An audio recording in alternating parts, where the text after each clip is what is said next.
자, 오늘은 5월 첫째 주일이 다음 세대를 위해 기도하는 주간이고 또 어린이 주일이라고도 하죠. 그래서 어린 아이처럼 돌이키라, 이 말씀으로 같이 은혜 나누기를 원합니다. 다 같이 한번 말씀을 한 번 더 합독하겠습니다. 이르시되 진실로 너희에게 이르노니 너희가 돌이켜 어린 아이들과 같이 되지 아니하면 결단코 천국에 들어가지 못하리라. 아멘. 이 말씀이 나왔던 배경을 우리가 먼저 살펴보면 참 은혜가 됩니다.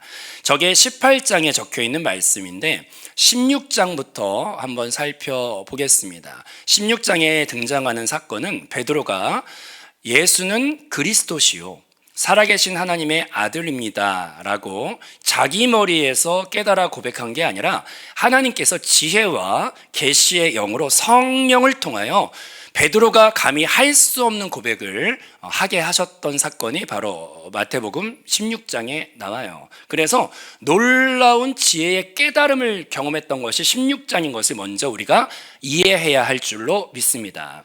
그리고 17장에는 그걸 넘어서 또 놀라운 체험이 나오는데 변화산에서 예수님과 또 모세와 엘리야가 아주 광명한 빛 가운데 변화되는 놀라운 영적인 체험, 저 16장은 깨달음이라면 17장은 부인할 수 없는 체험을 아주 그냥 영광의 빛 안에 둘러싸여서 하게 되죠. 그런데 대단한 걸 깨달았고 놀라운 걸 체험을 했는데 18장에 하는 제자들의 고백을 보면 변화되기는커녕 누가 더 크냐 논쟁이 있는 거예요. 저 누가 더 크냐 논쟁은 저 때뿐 아니라 예수님이 골고다 언덕에 잡혀가는, 예수님은 곧 죽음을 앞에 두고 있었던 그때까지도 제자들이 하는 짓이 3년 동안 주님께 그렇게 귀한 말씀 받고 양육 받고 기적을 그렇게 많이 보았던 제자들의 입에서 예수님이 팔려가기 그 전날까지도 했던 고백이 누가 더 크냐예요. 이게 바로 우리 인간의 타락한 본성이요 한계라는 것을 성경에서만 보여주는 것이 아니라 우리의 삶을 지난 한 주간만 돌아보아도 그런 고백을 할 수밖에 없는 실존자가 우리들이라는 것을 먼저 기억해야 할 줄로 믿습니다. 우리 안에 내가 그렇게 높아지고 싶고 내가 더 가지고 싶고 내가 더 인정받고 싶은 자아와 육신의 타락함이 우리들의 모습인 것을 먼저 기억해야 할 줄로 믿습니다. 그 모습 안에 예수님께서 누가 더 높으냐 싸우는 제자들에게 답을 주셨던 것이 바로 아까 그 말씀인 거죠. 너희가 어린아이같이 되지 않으면, 제자들이 주여 천국에서 누가 크니까 막 이런 논쟁이 서로 붙었을 때 너희들이 역설적으로 뭘 잘해서 인정받아서가 아니라 고백해 봅니다. 어린 아이들처럼 돌이키지 않으면 천국에 들어갈 수도 없고 천국에서 큰 자가 될 수도 없다. 이해되시면 아멘. 그러면 그 원어를 우리가 좀 살펴볼 필요가 있습니다. 저기에 나와 있는 어린아이라고 하는 단어가 주일학교 사역하시는 분들은 잘 아는 파이디온이라고 하는 그 유명한 선교단체가 바로 저기서 나온 말이죠. 어린아이라고 하는 말이 바로 파이디온인데, 그 파이디온이라는 그 원어의 뜻은 그냥 단지 작고 어린 존재다, 이런 뜻을 넘어서서 보호가 필요한, 스스로 설 수 없는 그런 연약한 존재를 상징할 때 파이디온이라는 단어를 쓴다는 것을 우리가 한번 기억해야 합니다. 그래서 파이디온이라고 하는 그 어린아이처럼 되어야 한다는 그 뜻 안에는 적어도 세 가지 뜻이 있어요. 첫 번째로 전적인 의존자가 되어야 할 줄로 믿습니다. 두 번째로 단순하며 순수한 모습을 어린 아이들로부터 배워야 할 줄로 믿습니다. 그리고 세 번째, 어린아이의 모습 안에 잘 받아들여지는, 잘 수용하는 놀라운 수용성을 어린 아이에게 어른들이 역으로 배워야 우리가 천국에 들어가고 천국에서 오히려 큰 자가 될 줄로 믿습니다. 그것을 하나씩 우리가 좀 살펴보기를 원하는데, 너희가 어린 나이의 모습으로 돌아가고 배워라. 첫 번째는 전적인 의존의 모습을 우리가 날마다 회복해야 합니다. 성경 말씀을 합독해 보겠습니다. 갓난 아이들같이 순전하고 신령한 젖을 사모하라. 이는 그로 말미암아 너희로 구원에 이르도록 자라게 하려 함이라. 여기에서 보면 제가 그래서 청년들에게 복음의 정수를 알고 싶으면 결혼을 필수로 해라. 그리고 아이를 필수로 낳아라. 그럴 때 이게 머리로 알았던 복음이 정말 체화가 되거든요. 그래서 그런 축복이 우리 청년들에게 얼른 경험되기를 축복합니다. 아멘. 그런데 왜 그러냐? 우리가 이제 아기를 낳아보면, 저도 초보 아빠로서 처음에 이제 초음파 사진 찍으러 갈 때 정말 아기가, 저는 뱃속에 초음파 본다고 했을 때 막 이렇게 눈, 코, 귀 입 이런 게 다 이제 있는 줄 알았더니, 정말 이 미련한 아빠가 딱 처음 만난 거는 점이에요. 점이 내 자식이래요. 근데 그 점이 콩닥콩닥 막 뛰는데, 와, 그 첫 번째 심장 소리 들었을 때 얼마나 막 기쁜지. 그래서 그거를 막 그때 동영상 만들어서 아직도 갖고 있습니다. 그래가지고 남들에게 별것도 아닌데 나한테 막 너무 기뻐가지고 막 사방약 뿌렸었는데, 기대했던 아이가 이제 태어났어요. 근데 태어나서 보니까 눈, 코, 귀, 입이랑 손발 다 이렇게 있고, 그래서 저는 완성형의 아이가 태어난 줄 알았더니 몰랐습니다. 아이가, 청년들도 이런 거 잘 배워야 되는데, 아이가 태어나면 그 위장이 원래 이렇게 늘어나서 이렇게 주머니 모양을 가지고 있어야 하는데, 갓난아이는 위장이 이렇게 늘어나 있을까요? 아니면 그냥 관일까요? 엄마들은 다 알아. 관이에요. 그래서 애가 분유나 젖을 먹으면 고여있지 않으니까 배고픔을 금방 느끼기 때문에 애들이 2시간마다 늘 밥 달라고 찡얼거리고 울고 잠을 통잠으로 자는 애는 대단한 효자, 효녀예요.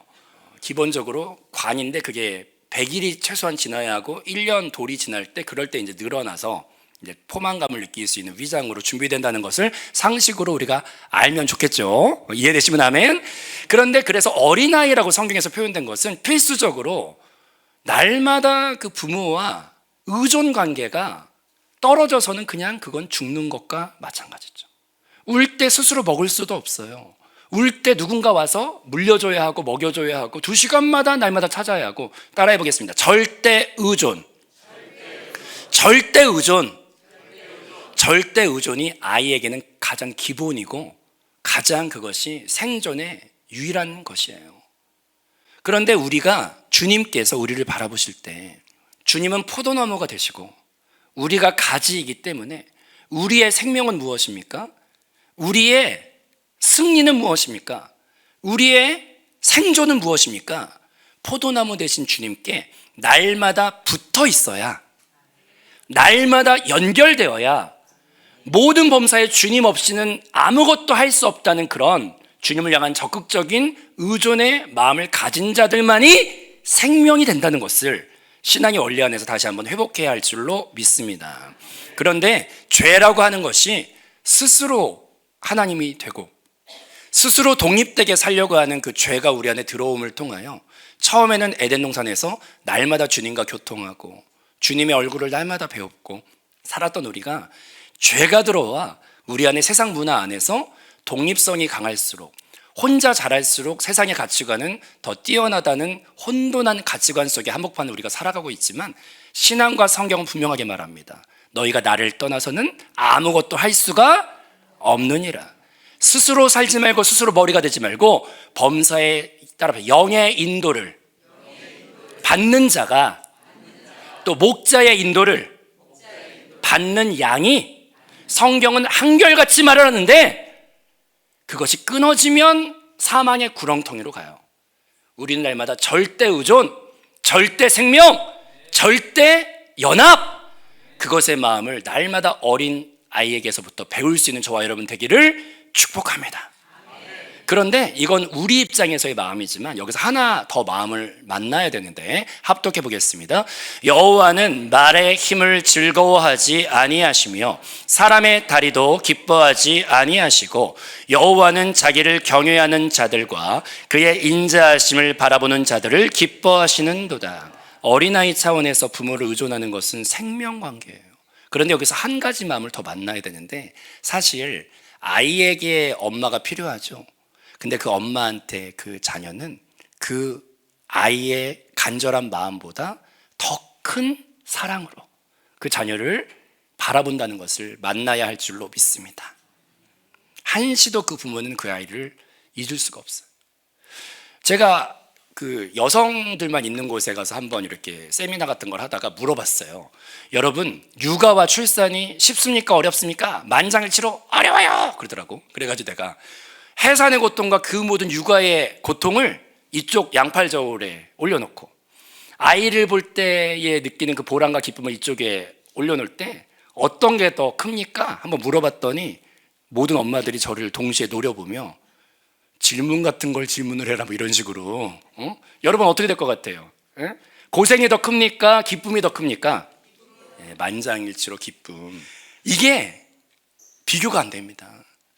고생과 그 모든 수고로움보다 그 기쁨이 충만한 생명의 사랑의 부모는 그 자녀를 바라볼 때 기쁨을 이기지 못하며 그 모든 고생을 넘을 만큼 그 존재 자체로 기뻐하고 사랑스러움이 충만한 것이 생명의 사랑의 그 부모의 마음인 줄로 믿습니다. 그걸 깨닫기 위해 청년들 빨리빨리 결혼하시고 아멘. 부모들은 다 웃어요. 너무 이쁘니까, 소중하니까. 그거 아세요? 절대 의존이 우리한테 필요하죠. 하나님께 더 필요해요. 우리를 너무 사랑하시거든요. 우리를 너무 사랑하시거든요. 눈물나게 사랑하시고 그립거든요. 손주를 바라보는 할머님들이 가끔 가다가 손주 동영상이 올라가면 막 동네방네 막 아주 그냥 뭐 영화 홍보를 하고 다니듯이 막 다녀요. 그래서 우리가 자 10,000원 내, 10,000원 내, 막 20,000원 내, 아우 50,000원 내 말을. 그래도 막 돈 아깝지 않게 하고 다니죠. 왜 그래? 손주가 조금 이뻐, 많이 이뻐. 자, 우리 청년들은 빨리 손주까지 나시기 바랍니다. 그냥 이쁜 게 아니야. 그래서 젊은이들이 카톡 대문 사진에 어렸을 땐 전부 다 자기 얼굴 이렇게 좁게 이렇게 나와 이렇게 다. 근데 우리 권사님들 카톡엔 누구 사진으로 다 도배돼 있죠? 손주 사진. 나보다 더 소중해. 나보다 더 이뻐. 그걸 알까? 누가 알까? 근데 그걸 알게 해주시려고 우리 안에 생명의 해산을 주신 거죠. 주님이 나보다 나를 더 필요로 하세요. 사랑 때문에. 우리는 어린아이처럼 절대 의존의 마음이 회복될 수 있는 주님 앞에 돌아가야 할 줄로 믿습니다. 그리고 두 번째, 단순해지고 심플해지는 모습을 우리가 또 배워야 할 줄로 믿습니다. 합독해 보겠습니다. 마음이 청결한 자는 복이 있나니 그들이 하나님을 볼 것이며. 아멘. 저기에 나와 있는 하나님을 보는 사람들의 공통점이 있는데 그게 바로 마음이 청결하다. 근데 청결하다는 단어를 원어로 보면 카타로이라고 하는 단어인데 그게 단일 성분, 단일하다, 섞이지 않았다, 또 깨끗하다 이런 뜻인데 우리가 흔히 신앙생활의 여정 안에서 주께서 우리를 구원하신 것도 감사하지만 그게 끝난 게 아니라 고백해 봅니다. 정금같이 단련하신다. 그게 바로 우리를 타락해서 이거저거 고려할 게 많고 이거저거 섞여 있는 게 많은 우리를 주님께서 신앙생활 여정 안에 해가시는 과정은 우리를 단일한 믿음, 정금과도 같이 섞이지 않은 믿음으로 날마다 우리를 순화시켜 가시는 작업이 신앙생활이요 성화의 과정이라는 것을 깨달아야 할 줄로 믿습니다. 우리는 처음에 자녀 입장에서 생각해 보면 부모가 말하면 그냥 믿었던 자들이죠. 그냥 전적으로 신뢰했던 자들이고 계산하지 않고 그냥 부모가 하는 말에 순종했던 그런 모습이 아름다운 신뢰관계에 있는 자녀의 모습인데 그게 에덴 동산의 모습이었어요. 하나님 앞에 재지 않고 하나님 앞에 전적으로 의존하며 그냥 단순하게 따를 수 있었던 심플한 안정감 안에 있었던 게 우리들인데 우리를 복잡하게 만든 존재가 있어요. 성경 말씀 합독해 봅니다. 여호와 하나님이 지으신 들짐승 중에 뱀이 가장 간교하니라. 뱀이 여자에게 물어 이르되 하나님이 참으로 너희에게 모든 동산 나무의 열매를 먹지 말라 하시더냐. 자, 여기 보니까 그냥 심플하게 주님이 말한 것은 믿으면 돼요.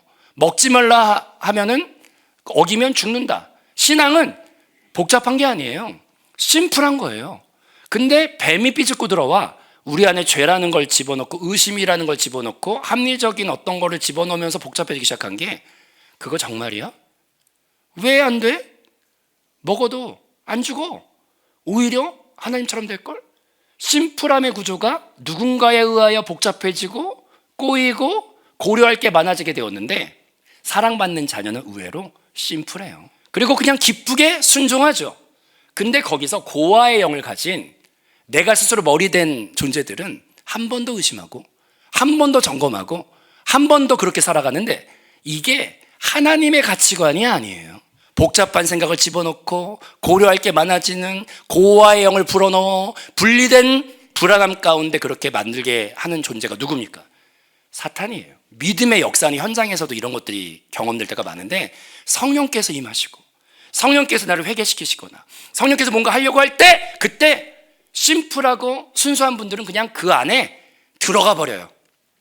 아멘. 방언이 오려고 할 때, 또 깨달음이 올 때 아멘. 그리고 순종하고 돌이키는데, 이게 세상 가치관에 너무 많이 열려있는 분들은 그때 딱 잡아버려. 그리고 베데스다 연못이 동할 때 뛰어들지 못해. 주께서 가나온인 잔치에 물을 부어라, 갖다 주어라 할 때 될까? 이게 설마? 여러 가지 그런 고려할 상황들이 너무나 많죠. 그래서 늘 주의 은혜가 지나가 버려요. 우리가 어린아이한테 배워야 되는 두 번째 특징이 있다면, 심플하고 단순하게 주님은 어떠한 경우에도 선하심을 믿으시면 아멘. 주님은 어떠한 경우에도 나를 놓치지 않으심을 믿으시면 아멘. 그러면 너무 고려하는 분들은 꼭 성령의 사역이 소멸해 버리는데, 여러분 주를 믿고 단순하게 바로 제일 먼저 뛰어들어갈 수 있는 심플함이 저와 여러분 안에 어린이 주간을 통해 다시 한번 돌이켜지는 축복이 있기를 기도드립니다. 제가 유승원 선교사님과 출국하기 하루 전날 이제 만나고 싶어서 만났고, 그다음에 식사를 같이 하면서 대화를 나눴는데 제가 진짜 은혜 많이 받았어요. 정말 여러분이 선교사님을 여기서부터 주일학교부터 키웠다고 하던데, 신광의 아들로서 너무 잘 키운 것 같아. 제가 대화를 나누다 여러 번 감동받았는데 그러더라고요. 이렇게 어떻게 주님 영접했냐, 여기서 은혜 생활하고 하면 이제 영접했고, 근데 딱 한마디가 저의 가슴을 찔렀는데, 요즘에 뭘 한국 가서 제일 많이 느꼈냐 그랬더니, 복음이라는 게요, 목사님, 우리에게 새롭고 고상하고 수준 있는 복음이 필요하지 않은 것 같습니다.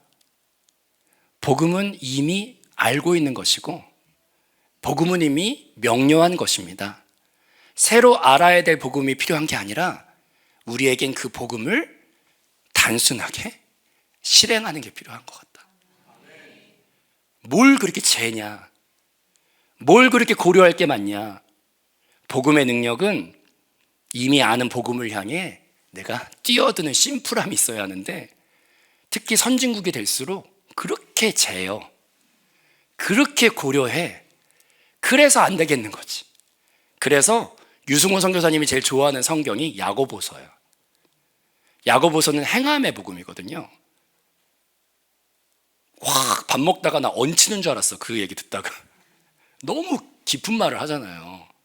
성경 공부를 많은 걸 많이 했냐 그랬더니 아니래. 자기는 그냥 깨끗한 주의 말씀을 아침마다 읽는데, 그때 성령님이 계속 알려주신대. 너무 대단하더라. 그래서 자기는 고려하지 않고 재지 않고 한 번도 안 밟아본 볼리비아를 향해 심플하게 가는 거죠. 여러분이 키운 선교사예요. 정말 우리 교회는 그래서 부흥을 해야 돼. 그 선교사님을 팍팍 밀어줘야 되잖아.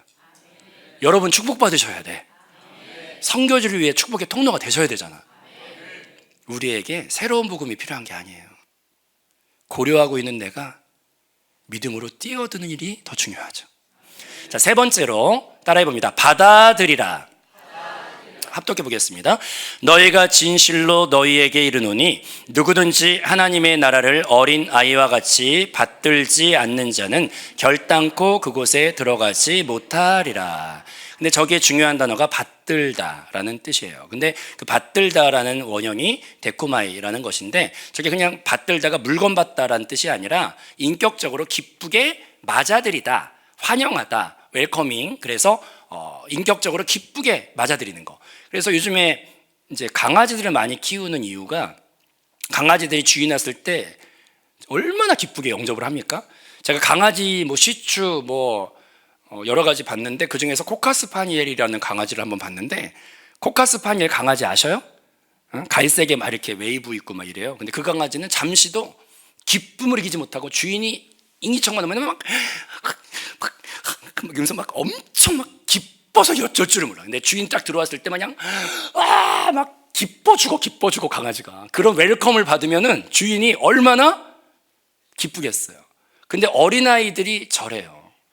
그냥 되게 심플하고 기뻐 영접해요. 애들이 놀이터에 갔을 때 애들이 보면은 그래요. 애들이 딱 봤을 때 아무도 몰라. 근데 이제 너 딱지 있어? 나 딱지 있어. 오케이. 그럼 크로스. 그래서 둘이 같이 그냥 친해지는 거지. 기쁨으로 서로를 받아들여. 근데 거기에서 초친이가 꼭 부모야. 부모가 와가지고 가만히 있어봐. 가만히 있어봐. 너 어디 사니? 부모님은 뭐 하시고? 공부는 몇 등? 뭐 이런 거. 뭐가 이렇게 복잡해. 애들은 그냥 딱지 오케이 크로스 이렇게 되는데, 근데 너무 어른이 될수록 이게 에덴 동산에서 안 그랬어요. 근데 고아의 영을 가진 세상에 살다 보니 너무 우린 재는 게 많고 계산하는 게 많아. 근데 그런 경계가 아니라 따라합시다. 받아들이라. 기쁨으로 수용하라. 어린아이들은 그 수용력이 높죠. 그래서 설문조사가 저는 되게 도움이 되었는데, 전도 국제연합 세계적인 기구예요. 세계적인 기구에서 복음을 기독교인들이 어느 나이 때 가장 많이 영접하는가를 이제 통계를 10살 단위로 내었는데, 10살 이전에 예수를 영접하고 복음을 받아들이는 수용력이 있는 그 나이 때 받아들이는 전체 기독교 안에 그 퍼센테이지가 45%나 돼. 되게 높아요. 10살 전에 복음을 영접하는 확률이 기독교인 중에. 그 다음에 20살 이전에 청소년기에 받아들이는 게 또 35%예요. 그 다음에 성인이 돼서 20살 넘어서 영접하는 퍼센테이지는 10% 정도밖에 안 되고, 30살부터 40살까지가 5%, 그 다음에 40살이 넘어가면 뇌가 이제 거의 선입견과 모든 게 굳어지기 때문에 그 안에 복음으로 영접할 확률은 5% 미만이라고 그러죠. 그러면 여러분, 퀴즈!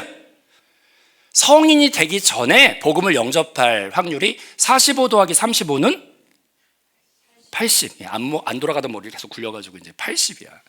여러분, 어린아이 때 수용력이 너무나 커요. 그래서 우리가 이제 교육부설 위해 계속 기도하고 있잖아요. 근데 기도하다 보니까 하나님이 길을 막 열어주고 계세요, 요즘에.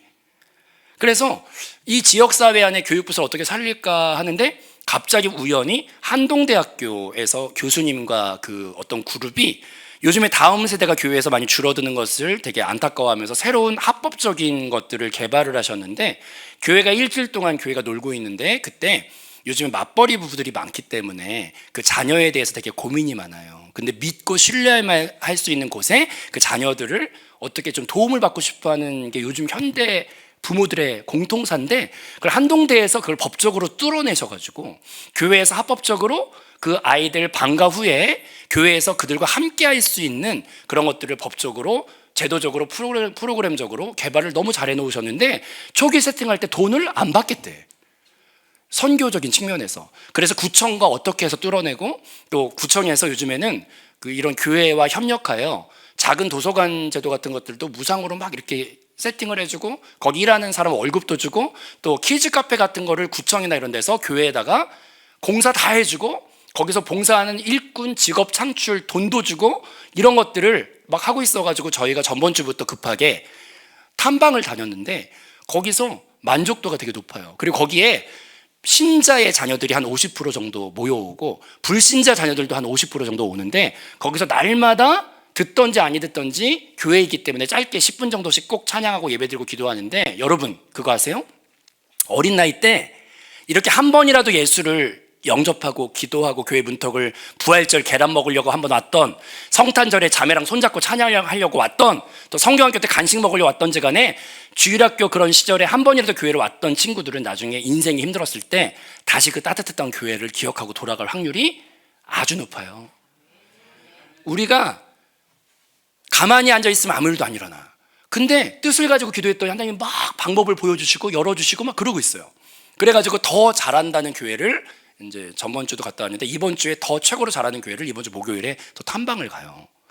여러분이 기도해 주시니까 이렇게 길들이 열리고 있어요. 계속 기도해 주셔서 어린 나이 때 이 아이들이 교회 문턱을 넘어 도움도 받고, 또 그것이 젊은 부부하고 연결이 되거든요. 그래서 우리 젊은 부부들의 소통의 통로로 사용받을 수 있는 교회가 되기 위해 기도해 주시기를 부탁드리겠습니다. 우리가 세 번째 본받아야 되는 모습은 이 어린 아이들의 수용성이에요. 어린 아이의 모습으로 성경 말씀의 마지막 단어를 한번 보도록 하겠습니다. 합독해 보겠습니다. 이르시되 진실로 너희에게 이르노니 너희가 돌이켜 어린 아이들과 같이 되지 아니하면 결단코 천국에 들어가지 못하리라. 오늘 주제 성경이지만 저기서 마지막 집중해야 되는 단어는 돌이켜. 돌이켜. 우리 어른들아, 돌이켜. 돌이켜 어린 아이들과 같이 되지 아니하면 결단코 천국에 들어갈 수도 없고 그곳에서 높아지지도 못하리라. 근데 돌이켜가 스트레포라는 단어인데 단순히 조금 방향이 바뀐다가 아니라 방향 전체를 완전히 바꿔라, 이런 의미가 있습니다. 오늘 어린이 주일 우리 교육부를 위한 중보하는 주간을 맞이하면서 우리 안에 먼저 너무나 살아남기 위해 상처받지 않기 위해 자로재고 나를 보호하고 경계를 높였던 우리의 어른의 모습이 있지만 주님은 신실하신 아버지가 되어주시오니 그 아버지 품에 기쁨으로 돌아가 안길 수 있는 어린아이의 신앙으로 다시 돌아가며 돌이키며 회복되어지는 저와 여러분 되기를 주의 이름으로 축복합니다. 지금 이 시간에 조금 특별한 시간을 갖도록 하겠습니다. 다음 세대를 위한 주간으로서 우리 이영승 권사님께서 자녀를 위한 편지글을 작성을 해가지고 오셨어요. 그래서 같이 한번 박수로 자녀를 위한 편지글을 같이 한번 듣도록 하겠습니다. 아디오스, 안녕하세요. 디오스 데 벤디가 주님의 이름으로 축복합니다. 아들이 과테말라 가자마자 두 단어를 알려줬어요. 그랬는데 며칠 전에 그 원주민이 전화가 왔더라고요, 아들한테. 그랬는데 한참 통화를 하다가 갑자기 초를 바꿔줬는데 어머, 아디오스 말도 못하는 거예요. 제가 안녕하세요 안녕하세요 그렇게 인사를 했습니다. 그런데 오늘 한번 써봤습니다. 이거는 아들에게 주는 편지글이에요. 디오스 데 벤디가 2년 6개월에 과테말라에서의 선교를 아름답게 마무리하고 건강한 모습으로 돌아올 수 있도록 인도하셨고 함께 하신 하나님께 먼저 감사드리며 많이 보고 싶었던 아들을 만나 참 기뻤단다. 긴 시간 비행으로 초췌할 만한데도 씩씩한 모습으로 반갑게 맞이함이 모든 것이 감사였지. 아주 짧은 머리에 까만 얼굴 피부, 항상 했던 말, 과테말라 원주민과 비슷하게 하고 다녀야 안전하다는 아들의 말이 실감나게 했지. 과테말라에서 오기도 전에 2차 선교지에서 사용될 물품들이 하나둘 배달되어 올 때 그곳에서는 필요해도 구입할 수도 없었고 받아볼 수도 없었던 그곳의 그 상황들을 말해주는 것 같았다. 빠짐없이 준비하기 위해서 생각날 때마다 주문한 물건들이 많기도 하구나. 순간 이 많은 물품들을 어떻게 가져갈까 걱정이 되기도 했단다. 어느 것 한 가지도 나의 도움 없이 준비되었고 내 손길 없이도 아주 큰 가방 2개를 꾸렸구나. 대견하고 든든한 아들, 이렇게 성장해줘서 고맙다. 이제 새로운 곳 볼리비아, 아무것도 준비된 것 없이 도착해서 알아보고 시작해야 한다는 말에 가슴이 먹먹하구나. 그래도 이제는 어느 정도 대화가 가능하니 감사할 뿐이다. 성령님 의지해서 아름답게 진행되기를 기도할 테니 서두르지 말고 지혜롭게 잘하기를 바란다. 한국에 와서 하루하루를 얼마나 보람되게 보냈는지 잘 알고 있지. 한 달이 지나도록 할머니는 물론 친지들 한 사람도 만날 수 없었던 바쁜 일정에 나는 잠깐 서운한 생각이 들기도 했었지. 안 되겠다 싶어 나의 성화로 우리 가족은 4월 10일 할머니를 찾아뵙기로 하고 정읍 할머니 댁에서 하룻밤을 보내고 아쉬워하시는 할머니께 인사드리고 시온이가 일정을 계획한 대로 가까운 고창으로 행했지. 시댁에서 가까운 거리에 이렇게 아름다운 학원 농장이 있었구나. 그곳은 많은 드라마 촬영지, 도깨비, 우리가 잘 아는 폭삭 소가수다 외에 다수의 작품들을 촬영했다는 청보리밭, 유채 꽃밭을 맑은 공기 마시며 즐거워했구나.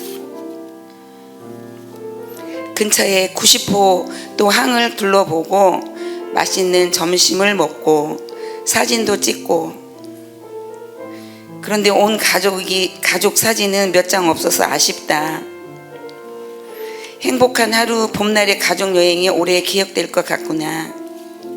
아들, 진짜 나의 즐거웠던 때를 말할까? 4월 19일 저녁 나눔의 시간이었지. 우리는 찬양을 부르며 주님의 인재를 기다렸지. 내 영혼이 확정되고 확정되었사오니 믿음의 눈들어 주를 바라봅니다. 노래를 하고 싶은데 제가 못해가지고. 어찌나 찬양이 은혜가 되는지 반복되는 찬양 속에 이미 나의 마음은 어떤 것도 수용할 수 있는 부드러운 마음으로 야고보서를 사모하고 있었지. 말씀도 너무 은혜스러웠지만 우리 함께 이야기 나누고 공감해주고 존중해주고 보듬어주는 대화 시간이 너무 좋았단다. 함께하지 못한 아빠 믿음을 위해 우리가 더 기도해서 다음에는 더 은혜로운 시간을 기대하자는 한마음 최고였지. 또 감사한 시간, 4월 14일 새벽부터 로마서 강해를 선포하시고 담임 목사님을 통해 말씀에 앞서 배경 설명부터 어찌나 감동이 되는지, 많은 사람들에게 큰 영향을 준 신학자 5분이 소개되었지. 성 어거스틴, 마틴 루터, 존 웨슬러, 칼 바르트, 보네포. 나는 이 5분 중에 2분을 잘 모르겠어 했더니 예배 다녀오자마자 새벽에 내 앞에 2권의 책을 주었었지.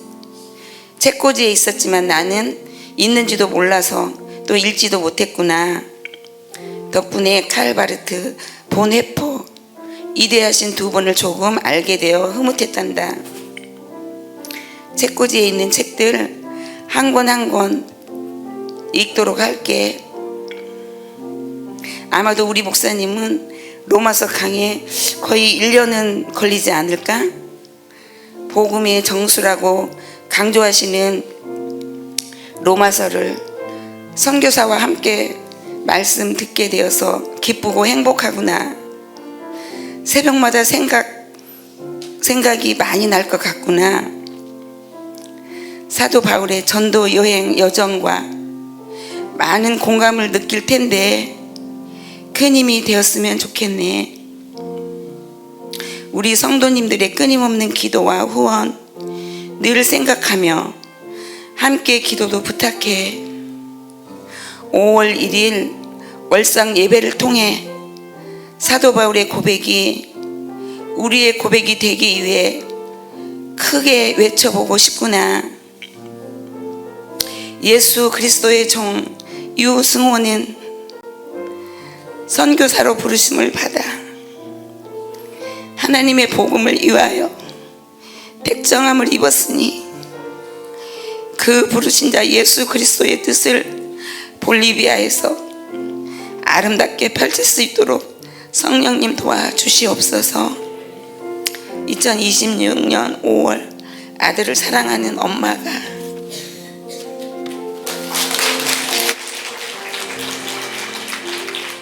아멘. 훌륭한 선교사님이 또 훌륭한 가정에서부터 배출됐구나. 이런 걸 참 큰 은혜를 받는 것 같습니다. 오늘 어린아이처럼 나가자는 말씀과 유승호 선교사님의 삶이 참 닮아 있어요. 심플하고 담대하게 그 복음을 향해 순종하는 그 모습 안에 놀라운 축복이 있을 줄로 믿고 우리도 그런 믿음을 본받아 같이 나아가기를 원합니다.